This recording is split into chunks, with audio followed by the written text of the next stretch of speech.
Hello, my name is Rhonda Rogers. I'm the Director of Community Engagements and Supports here at Primetime Palm Beach County.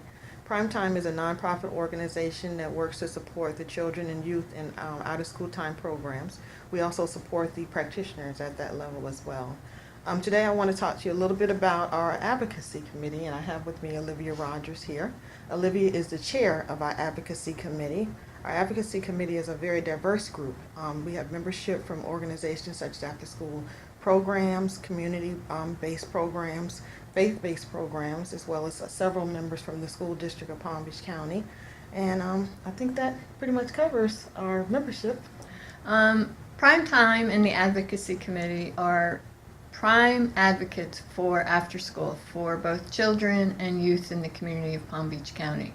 And we work with diverse groups in the community as well as working with the legislators to make people aware of the vital value of after school for kids. Not only does after school provide safety for kids and keep them off the street, but it also provides educational opportunities, personal enrichment, and provides a place for parents to have their kids be when they're working. So there's a financial gain that we have in the community.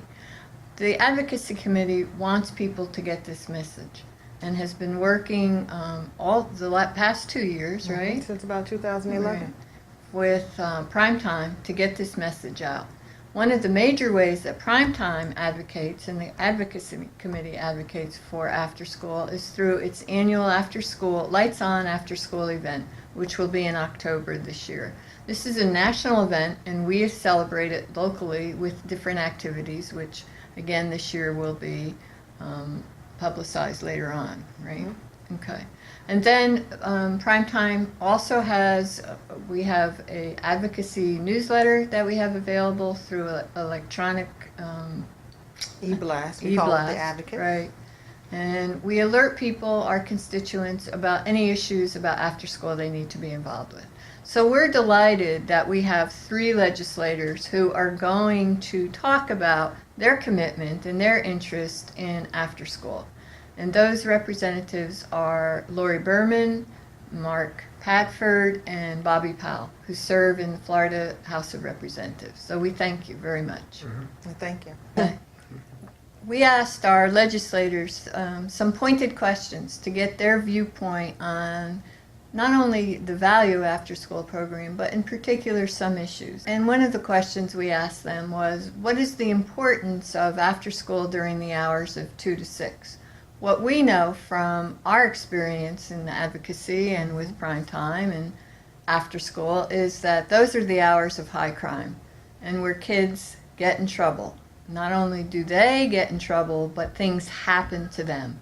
So after school is absolutely paramount to be running during those critical hours. But we'd like to hear from the legislators what they understand about the critical hours of 2 to 6. I totally agree with what you just said. I mean, we've got the issue of safety of children. You don't want children going home to empty homes where there's nobody supervising them. It makes sure that they can get help with their schoolwork and move forward on their schoolwork.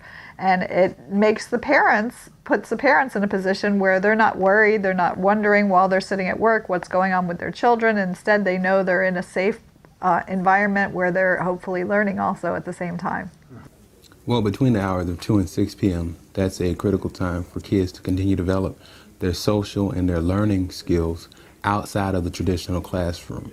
It's also the opportunity where kids have the best chance to get in trouble. It's critical that there are structured things in place to make sure that they are taking advantage of the expanded learning opportunities outside of the traditional classroom.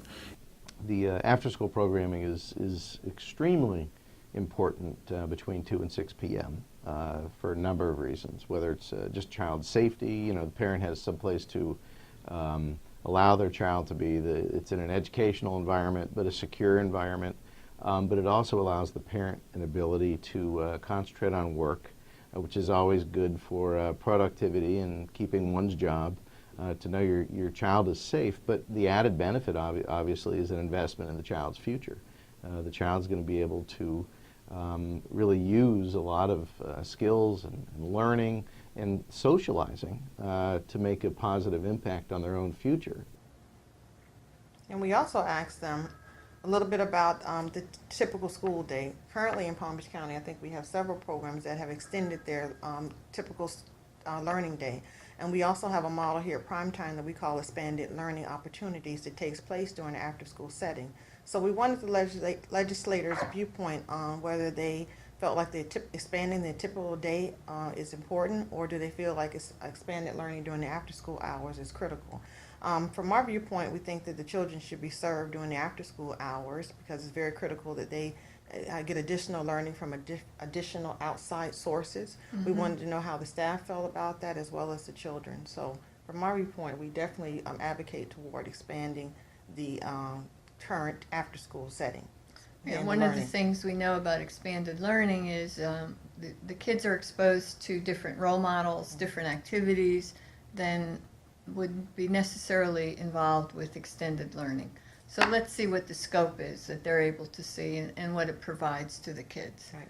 Expanded learning opportunities gives children an opportunity outside of the traditional classroom to gain knowledge, to gain the skill sets that will make them valuable as employees in the future, or even valuable as leaders and business owners. I think you need to be aware that children, it's a long day for the children as it is now, and if you do an extended day, it's even harder for kids. And kids have a certain attention span. So I like the idea, not necessarily of extending the time of their schooling, but giving them some expanded learning after school, giving them an opportunity to have a snack, to relax, to have a little downtime, and then to do some expanding learning. And then I think they're more open and to it and receptive, as opposed to being in school for a very, from 9 to 5 or whatever kind of a lengthier time period.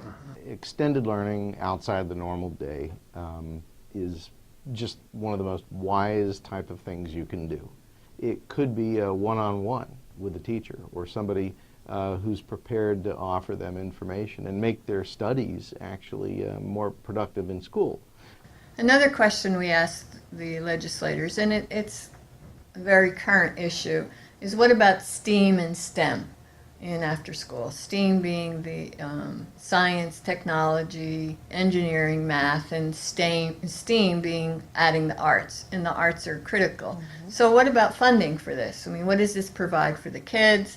Why is it important in this day and age? And we know that our kids need to have role models. They need to see different people doing different things, and they need to be exposed to hands-on learning, because in all of this, what after school really provides is a different way for kids to learn, and that is critical to keep them engaged.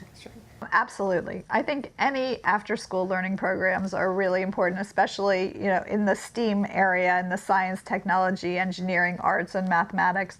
I don't want to limit us to any one particular area. I think the humanities are important, and I'm glad that you talked about STEAM and added arts into your category. I think that you get critical thinking and you get students, as long as they're reading and learning new skills, that's what we want. Science, technology, engineering, math, these are the fields, these are the skill sets that are necessary in order for our students to be the leaders that we talk about.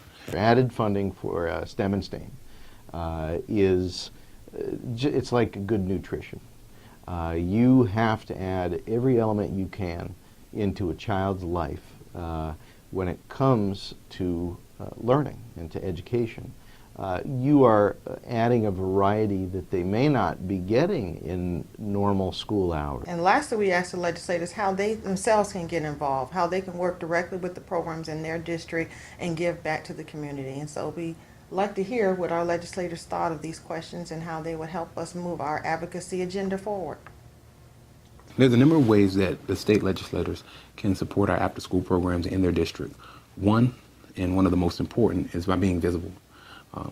By taking a trip, going and seeing some of the after-school programs, realizing what are the benefits to the program, and helping out by being hands-on.